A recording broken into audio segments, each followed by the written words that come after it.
Right. Let's move on. Now, you're going to enjoy this one. We are going back. When is this one, Dave? 1979, 1978? This is 30th of December, 1978. So 78. How many years ago is that? Oh, my God. 42. 42. Right.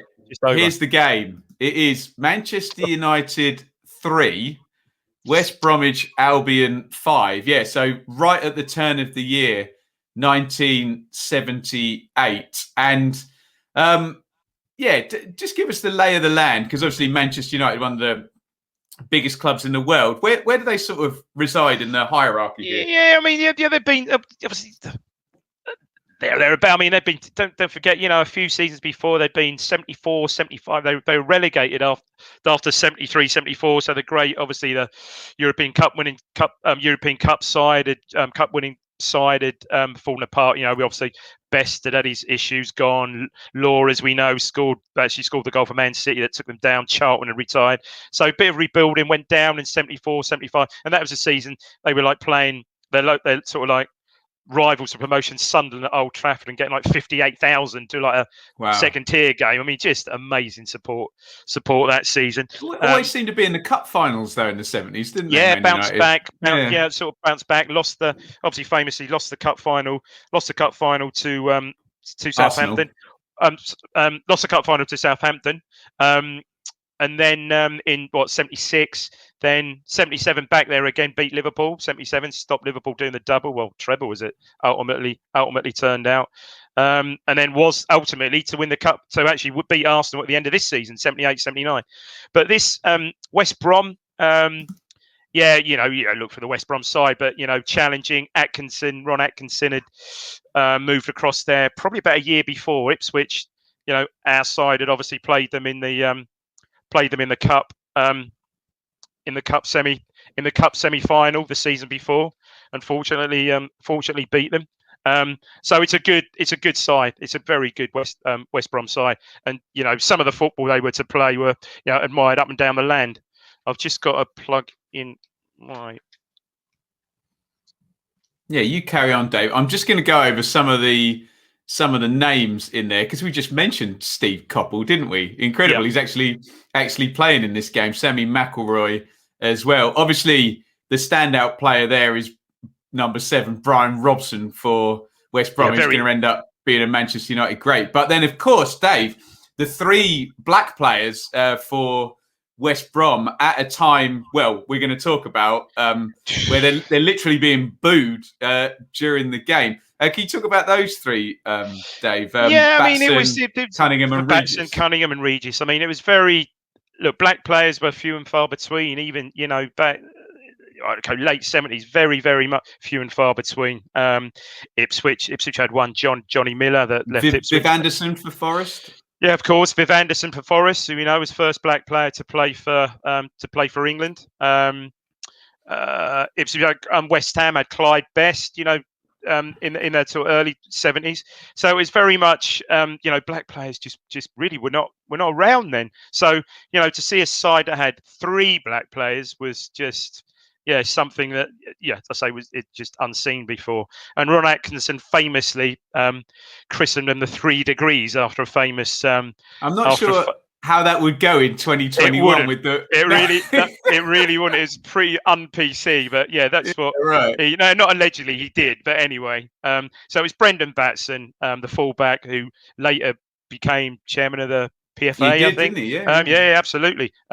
Laurie Cunningham, whose performance in this game can only be described as athletic, almost. He's on one in this game, isn't he? Christ. Unbelievable.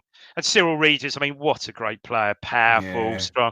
Sadly, Cunningham, died very young in a car crash. Was out of Madrid in a car crash, and lost Cyril Regis a couple of years ago, I think 2 or 3 years back. Yeah. So very sad. But this game, Ben, is certainly one of the most, if not the most iconic game of the 70s, and arguably, for what we've just sort of spoken about, one of the most iconic games of all time. Honestly, I'd almost go into that.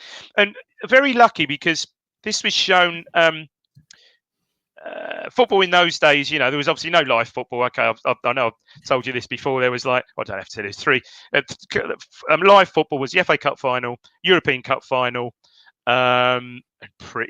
which would often have an English team in it for this next 4 or 5 years. Yeah, they were the three live games. So England, Scotland, or in the home, the home internationals as it was then, either at Hampden or Wembley every other season.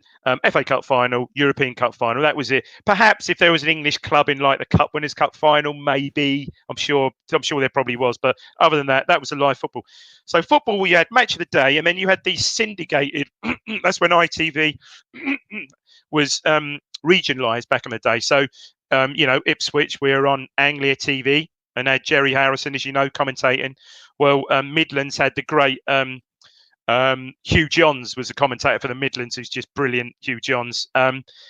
Obviously, London had Brian Moore for Thames TV, and up in the northwest, I can't remember what the actual program was called. They had Gerald Sinstad again, who's really well respected, football commentator. And again, some of the goals in this game, he's almost Barry Davis like in his appraisal of them. Which have a look, Dave, because it's a game and a half, isn't it? So here is the opener. Take us through this one. Look at this. Look at this for a goal. So this, I think, is a corner which Sammy McElroy, great United player, Northern Ireland international, swings in. The ball's headed clear. And this is, they had two brothers, Jimmy and Brian Greenough. I think Brian's a slightly younger. He came through the Man U youth system. Jimmy, his brother, I think, started off, funny enough, with Leeds. Jimmy Greenough started in Leeds under the as a very young player under Revie, and came to Man U via Sheffield, via Stoke. But the ball's cleared to him, and this is a first-time volley. If you've seen the footage, it just dips in under the bar. So this is a fantastic goal in its own right from a fullback. What a goal that is! Let's get on to this one from West Brom, which is Tony Brown's first goal, dribbling to the box here. Tony Brown, I think Bomber, they used to call him, Tony Bomber Brown, scored a penalty against Ipswich in the Cup semi-final. Absolute prolific scorer for West Brom. Absolute prolific. Was at West Brom forever. In fact, West Brom fans will probably shout at me. I'm not sure he had any other club. This is great. So the ball's played in from there, and this is a first-time finish left foot. This is a lovely finish in itself because he's hitting that first time. He's just swiveling on it and hitting it, and that's Gary Bailey in goal, and it just ends up in the far left corner there. Great finish. And before half-time, West Brom are gonna be pegged back, aren't they? Have I got these in the right order? Hang on, have I missed a goal? Yeah, you have. There? Yeah. No, I haven't. Oh, is this Len Cantello? No, I've got it. There you go. No. So it's no. So it's so it's 1-1. Yeah, this is the Cantello goal. Yeah, so they go 2-1 up here. Have I got that right? I have. Yeah. Next minute. And this 21, 27, 28. 28, and this was voted Midlands goal of the season. This is the one where I said that before it gets there, Cunningham is almost balletic. So Cunningham brings the ball in. And he's being booed. It starts off with him being booed on the left wing, doesn't it? All the black players are. So he brings the ball in from the left wing and literally skips past Coppell and then sort of like little body swerve, takes him in the centre of the park. Plays it through to Regis, who shows a great touch. So just before it gets there on the edge of the box, Regis sort of plays a little dummy flick, and Cantello's just running onto it first time and absolutely leathers it in the top corner. That won the Midlands goal of the season. That goal, you gotta love it. Right now, here comes the equaliser from Gordon McQueen, Dave. Yeah, standard really. Again, another McElroy corner, and he just bullies the centre half. Big Winnie McQueen. So just big bully of a player. Again, signed from Leeds, bit of a Leeds connection going on there. Obviously, as we spoke in the Hunter Charlton things we did before that. Yeah, he basically replaced Charlton, I think. And he just Here comes the fifth goal in 11 minutes, Dave. Yeah, this is probably a bit of a. It's a bit of a scroll. I know this is the one. Oh, this is a great goal. This is McElroy, isn't it? They lose. Yeah. I think it's Robson actually loses possession on the edge of the box, so wide right on the box. McElroy picks it up. It's a really clever finishes there because he just before that he sort of like dropped his shoulder, come inside, and it's almost like a scoop. He almost scoops it over That's Tony Godden in goal. Almost scoops it over Godden there. It's a nice, nice finish. So, I mean, incredibly, it's Man United go in. They're I think basically they're 3-2 up, but they don't go in because again, there's still time. Up. There's still time. I think 45, and this is just a ball played in the box from Cantello. I think it's flicked on by the other Brown, Alistair Brown, and this is about the scruffiest goal of the game. And Tony Brown again, I said prolific scorer, just nudges it, bundles it in from where you can see 6 yards. So there you go. I mean, first half 3-3. 3-3. So let me just reiterate that Manchester United 1-0 up on 21. Then 2-1 down on 28, back to 2-2 at 30, and then 3-2 up on 32, and then level again at 45. But here come Laurie Cunningham and Cyril Regis to win the game in the second half. Two similar looking goals. And Gerald Sinstad does go mental on the last one, doesn't he? Absolutely. I mean, this is number 4. I mean, I think this is acknowledged. This is probably Cunningham's and maybe even West Brom's finest game, but he absolutely explodes his pace. I think that could be Stuart Houston, the old Ipswich coach, possibly is. But he's run. I mean, he's just so quick, and he's probably run a good 40 yards to get there. And he advances forward, Bailey, and he just hits it. He hits it there into Bailey's right corner.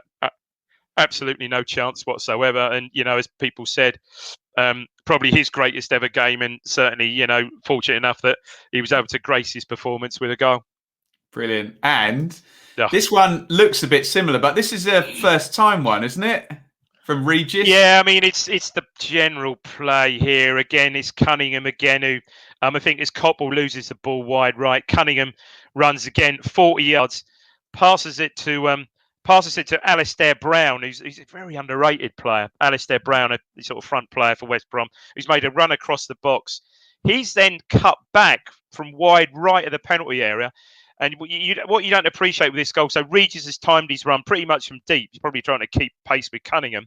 And Alistair Brown has played a ball between McQueen, 5, and Houston, 3. He's trying to catch up with, I think it's just coming off the back of the Cunningham run, so he's finished. And Regis has gone through and he's just smashed it, taken it in his stride and smashed it in first time. And this is a great Gerald sits there and says, "Oh, what a goal!" It's absolutely losing it, doesn't he? So yeah, you can find that on YouTube in a few different places. But yeah, just a sensational game. Some brilliant players. A bit of a socio-political angle on it as well. Well, Dave. It was, I think. I mean, this was the thing. I think that like I said, right throughout the game, certainly until well into the second half, and it got to 5-3, and Regis got his goal, and Cunningham got his goal. Constantly getting booed every time they touch the ball. You can hear it on the footage. The nice thing, and this is Brendan Batson has since said, this is where he think, on the back of this game and the back of the display, primarily by Regis and Cunningham, this is what got perhaps the crowd, because they got applauded off. The Man U fans actually applauded them off. The ones that were booing applauded them off. So he said, I mean, I've read several things by Bats, and he said this was a seminal day for black football in this country. Absolutely seminal day. And Ron Atkinson and Brian Robsnager end up at Manchester United as well. Yeah, they were. I mean, I didn't quite realise this season West Brom had. They finished third. There you go, Dave. There's a table up Can there. I just You're highlight... going to look at Liverpool's home record, aren't you? Unbelievable. Well, Liverpool's record. I mean, they conceded 16. This is a famous season. They conceded 85 goals, conceded 16 goals all season. For those who can't quite make that out, I didn't quite realise it was quite this good. Played 9, and so at home. Played 21, won 19. Played 119, drew 2, lost 0, 451. But this is the frightening stuff.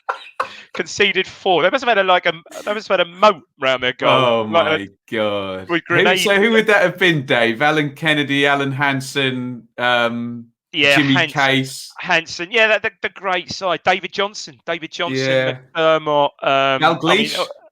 Of course, yeah. Dalglish was this. Yeah, Dalglish, of course. McDermott. McDermott, obviously. Where I was saying it, Souness. Sammy Lee probably then. Oh no, Jimmy Case. Sorry, 78. No, yeah. Jimmy Case 78, 79. Just phenomenal So side. So West Brom are third in the table there. Sensational, just 1 point behind. Well, West Brom and the qualifier. West Brom Forest there. And I just looked at the corresponding games. Man U weren't in great form going into this game. Man U last through among the last two games had lost 3-0 at Bolton and lost 3-0 against Bolton and 3-0 against. Not surprisingly, against Liverpool.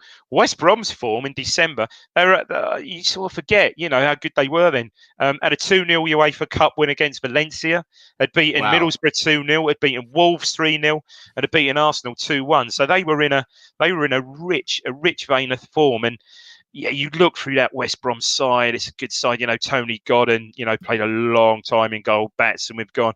John Weil would be remembered, obviously, for the clash of heads with Talbot in the cup semi-final and the headband. The white, which then became red, bright red headband he was wearing. Ali Robertson, again, him and Weil played centre-back partnership for years for West Brom. Derek Statham, really well thought of left back. Probably, if not, I think injuries and unfortunately, looking at that era, he was in the same era as Kenny Sansom, who was just phenomenal. Yeah. Tony Brown, I've said, loads of goals, lot of appearances, a lot of goals, and essentially not a forward, essentially attacking midfield player. I mean, Brian Robson, say no more. Len Cantello, where he scored a goal. I think he went on to play, perhaps left not long after this, went on to play for Bolton. I mean, and Laurie Cunningham. I mean, look at Laurie Cunningham. Jesus. Went on to Man U, Real Madrid, for God's sake, left here for Real Madrid, Man U, tragic. Alistair Brown, like I said, he played loads of games up front for West Brom. Bit of an unsung, really regular goal scorer. And the great, Cyril Regis, England player. He went on to Villa, a bit of a legend. Well, you just saw the outpouring of grief, and when he died from like Villa, West Brom, just well respected. They played for all of those teams in the Midlands. He played in the West Midlands. He played for all of them virtually, didn't Coventry, he? of course. Yeah, of course. Yeah. Coventry Cup final. And I think, these three players more than any were, it's a bit of a cliche. And I mentioned, there was Clyde Best before and there was Viv Anderson. But these were the real pioneers for black football in this country, really were. So much so, there's a statue. They had and I didn't realise this, some years later, they got together with, I think there was... I think Atkinson got together, I think, with the three black players. And when I believe when there's a statue of Batson, Cunningham and Regis, I haven't seen it, I think at the Hawthorns, and when they unveiled that, I believe. So yeah, this was such an iconic, and I can remember it so well. And the point, I don't know if I did make earlier, but all the games then were regionalised. So like I said, so wouldn't necessarily that weekend. So say in that part of the world, with Gerald Sinstad commentating, that could have easily been if Liverpool had been at home. That could have easily been a Liverpool Chelsea. Well, no, it wouldn't have been Chelsea. It could have been a Liverpool Town game, for instance. And you just would not ever have seen the footage of those goals because the cameras, wouldn't have. Cameras weren't there. Cameras weren't at every game. There's one iconic Ipswich game I know I've mentioned before. Sorry, indulge myself, against Everton away, round about that time, 79-80, and we won 4-0 at Everton. They said collectively, 3 of those goals collectively would probably be in your best ever Town goals, but there's no footage of them. Wow. Absolutely. Wow. Incredible. West Brom winning 5-3 at Manchester United. So enjoyed watching that again. I hadn't seen that. I remember the goals quite clearly, but just hadn't seen footage of that game for a long time, and it was so many memories there. Unbelievable. Brilliant. Right, Dave.